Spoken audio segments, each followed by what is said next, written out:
Autre chose dans ce journal, le droit à la santé des femmes implique une bonne sensibilisation et l'accès aux soins de santé de qualité. Le manque est plus criant quand il s'agit de la santé sexuelle et reproductive. Les Pays-Bas apportent leur contribution dans la lutte. À Kinshasa, ils ont mis de moyens à la disposition des partenaires du domaine pour renforcer le travail et réduire l'impact. La signature du protocole est intervenue vendredi dans la capitale. 40% des grossesses sont non désirées et se terminent par l'avortement souvent non sécurisé avec des risques énormes sur la santé. Kinshasa enregistre au quotidien 400 avortements, dont le 2/3 avec complications modestes, graves ou la mort de la femme. Et sur 30 000 femmes qui meurent chaque année, 17 le sont de suite d'avortements non sécurisés. C'est un réel problème de santé et de bien-être de la femme, étouffé par les us et coutumes, mais réglementé par le protocole de Maputo, ratifié par la République démocratique du Congo. Les Pays-Bas, partenaire de la RDC, cerne bien le problème du pays et apporte une réponse en s'appuyant sur les organisations de lutte pour la santé sexuelle et reproductive.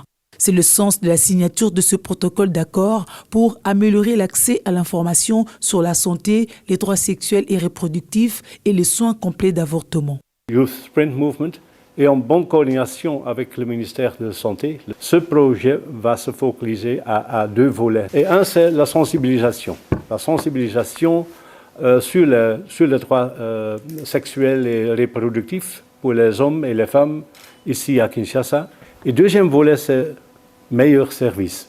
51% de la population congolaise est constituée des femmes et le pays ne peut décoller sans elles. Le projet sera matérialisé par des structures bien rodées dans la matière et c'est IPAS qui en est le récipiendaire.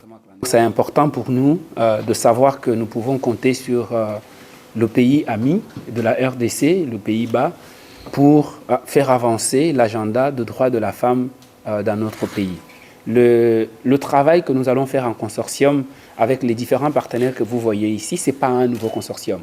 Ce n'est pas de nouveaux partenariats. Nous avons déjà des partenariats avec MSI, avec DKT, avec CNSAV, avec Youth Sprint, sur d'autres programmes qui visent toujours la promotion des droits de la femme, de droits de santé sexuelle et reproductive. C'est pour ça que l'ambassade a décidé de pouvoir nous voir travailler ensemble pour renforcer ce que nous faisons déjà et pour faire en sorte que les femmes puissent avoir accès aux services de qualité.